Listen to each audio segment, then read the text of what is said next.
शुरू। एक साथ चुनाव भारत जैसे विविधता पूर्ण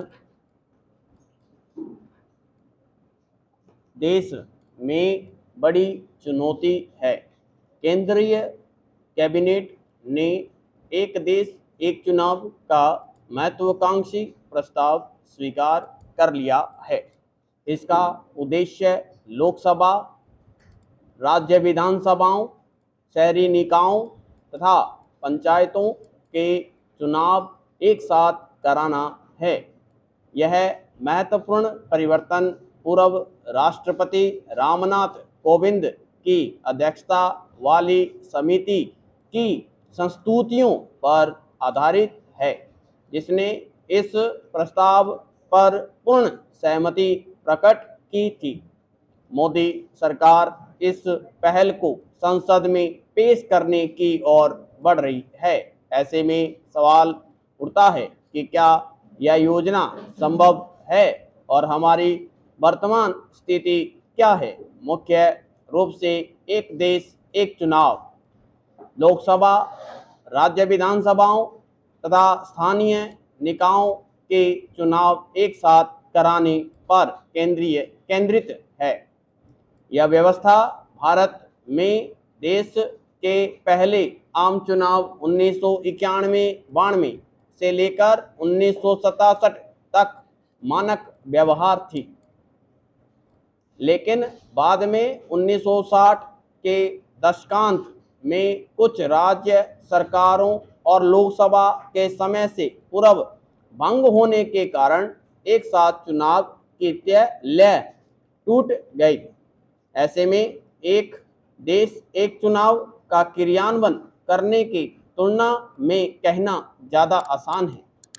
इसका कारण वर्तमान संवैधानिक प्रावधान है, जो सदन में बहुमत समाप्त होने पर राज्य सरकारों या केंद्र सरकारों को भंग करने की अनुमति देते हैं। पैरा एक साथ चुनाव व्यवस्था पर वापस लौटने के लिए महत्वपूर्ण संवैधानिक परिवर्तनों और लॉजिस्टिक नियोजन की जरूरत पड़ेगी।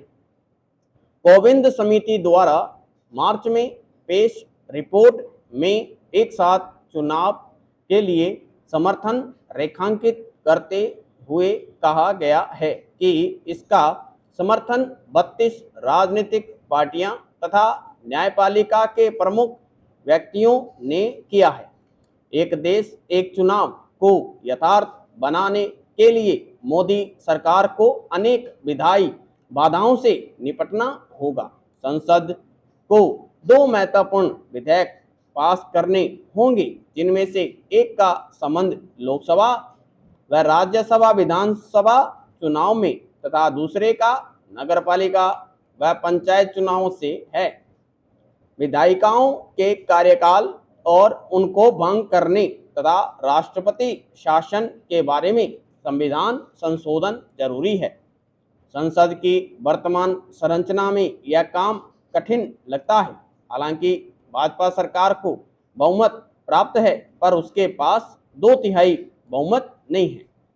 इसलिए संविधान संशोधन के लिए राज्यसभा में उसे 52 तथा लोकसभा में 72 वोटों की कमी पड़ेगी। ऐसे में विपक्षी पार्टियों का समर्थन महत्वपूर्ण होगा, पर विपक्ष का प्रतिरोध देखते हुए यह कठिन होगा। संसदीय स्वीकृति के साथ ही दूसरे विधेयक को कम से कम आधे राज्यों का समर्थन प्राप्त करना होगा। वर्तमान समय में भाजपा और उसके सहयोगियों का 19 राज्यों पर नियंत्रण है। इसका अर्थ है कि विपक्ष के विरोध के बावजूद यह उपलब्धि प्राप्त हो सकती है। एक देश एक चुनाव के पैरोकारों का कहना है कि इससे मतदाताओं में अनिच्छा कम होगी तथा मतदान प्रतिशत बढ़ेगा। सरकार का दावा है कि चुनाव की संख्या कम होने से सुरक्षा बलों की तैनाती घटेगी, ईवीएम का खर्च घटेगा तथा राजनीतिक पार्टियां चुनाव प्रचार खर्च में बचत कर सकेगी। लेकिन विपक्ष को इससे राजनीतिक सत्ता पर कब्जा तथा संविधान के उल्लंघन का भय है। इस आशंका का जवाब है कि एक देश में 1967 तक एक साथ चुनाव की व्यवस्था सुचारू रूप से जारी थी। एक साथ चुनाव से प्रशासन देश के विकास के दृष्टिकोण से दीर्घकालीन निर्णय में सफल होगा। आदर्श आचार संहिता से उसके कामकाज में बाधा नहीं पड़ेगी तथा राजनीतिक दलों पर लोकरंजक नीतियां अपनाने का दबाव कम होगा।